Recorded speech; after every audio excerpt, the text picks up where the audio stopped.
Bonjour à tous, bienvenue dans ce nouvel épisode de la Self & Innov Academy.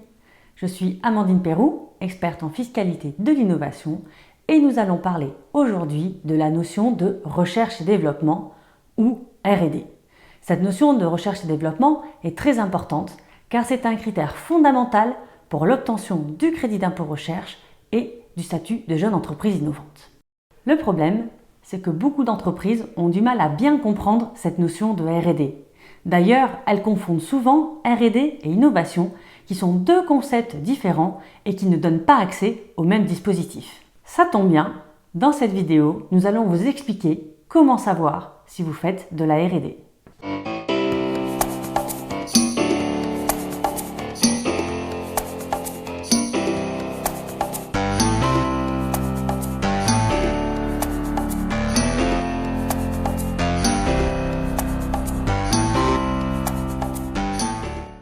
Le premier critère indispensable à une activité de R&D est l'existence d'un verrou technologique ou scientifique.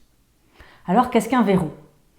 Il peut être en fait caractérisé par l'existence d'une difficulté technique ou technologique qu'on ne peut pas résoudre facilement avec l'état des connaissances disponibles ou avec les technologies existantes.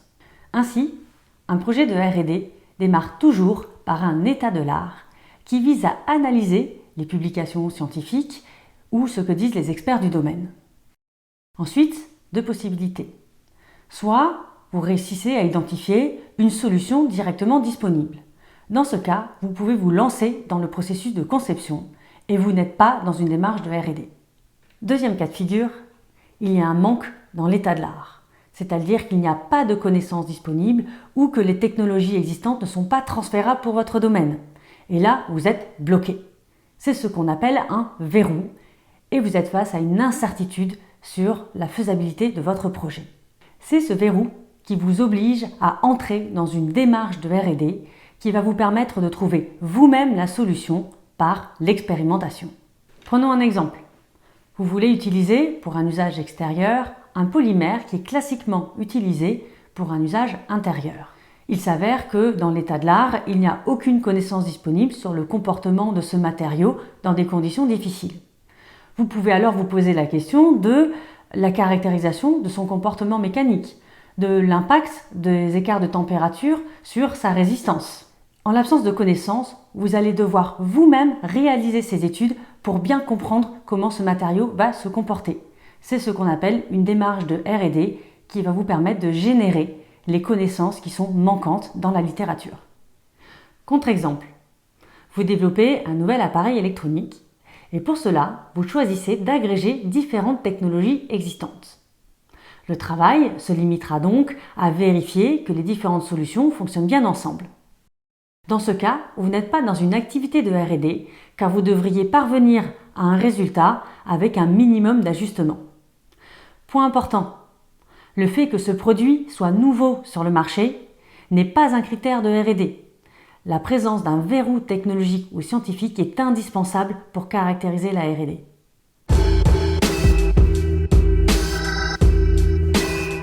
Deuxième critère indispensable pour caractériser la R&D, c'est la mobilisation d'une démarche scientifique de recherche. Cette démarche scientifique est indispensable pour lever le verrou. Elle repose sur une démarche structurée qui suit les étapes suivantes.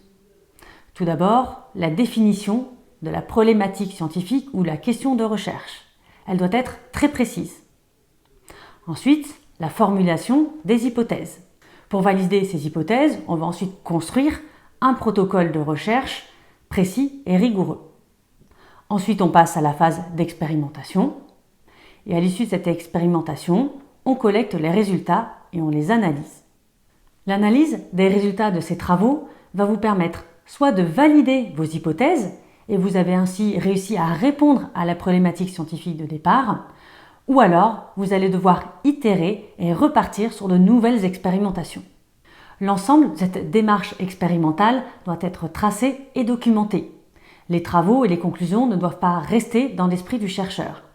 C'est grâce à cette documentation que vos travaux seront potentiellement répétables ou transférables.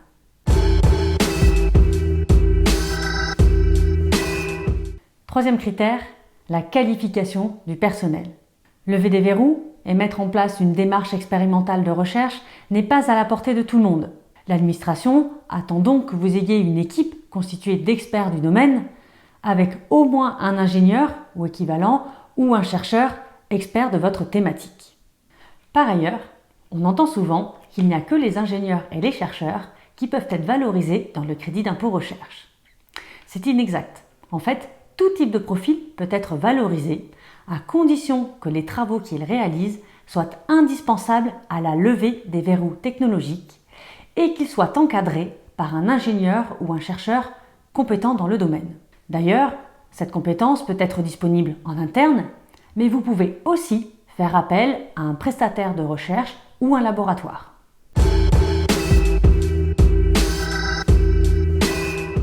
Comme nous l'avons vu, la R&D désigne des travaux qui ont pour but de résoudre une problématique technologique ou une incertitude scientifique pour lesquelles les connaissances actuelles du domaine ne permettent pas de répondre. La R&D se caractérise donc par l'existence d'un verrou technologique, une incertitude de départ, la nécessité de mobiliser une démarche expérimentale de recherche qui doit être réalisée par au moins un ingénieur ou un chercheur. Faire de la R&D est le point de départ pour obtenir le crédit d'impôt recherche ou le statut de jeune entreprise innovante. Alors, si vous avez besoin d'aide pour confirmer le caractère de R&D de vos travaux ou pour engager les démarches pour obtenir des aides fiscales à l'innovation, nous sommes à votre écoute. Il vous suffit pour cela de prendre rendez-vous via le lien situé directement sous cette vidéo. En attendant, je vous dis à très bientôt pour un nouvel épisode.